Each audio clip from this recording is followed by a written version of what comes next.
नाज़रीन, सक्कर में अलामा Iqbal open university campus पारां मुख़्तलिफ़ ज़िलनि खां अची कैंपुनि में तरसियल बोर्ड मुतासिरनि ॿारनि में बुनियादी ऐं तिबी सहूलतुनि जी फ़राहमीअ लाइ तफ़रीही प्रोग्राम मुनक़िद कयो वियो, जंहिंमें ॿारनि खे तालीमी ऐं तफ़रीही तर्ज़ जूं ठहियल कार्टून फिल्मूं ॾेखारियूं वयूं।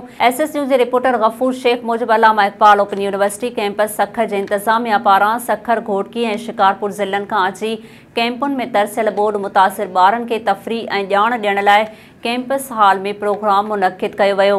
प्रोग्राम में 400 ॿारनि खे तिबी, तालीमी ऐं तफ़रीही तर्ज़ जूं कार्टून फिल्मूं ॾेखारियूं वयूं।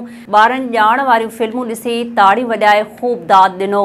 उन मौक़े ते Allama Iqbal open university Sukkur region जे एडिशनल डायरेक्टर सैयद अता हुसैन मूसवी ॻाल्हाईंदे चयो आहे त ॿारनि खे तफ़रीही फिल्मूं ॾेखारण सां गॾोगॾु खेनि जूस, बिस्किट ऐं पीअण जो साफ़ पाणी फ़राहम कयो वियो।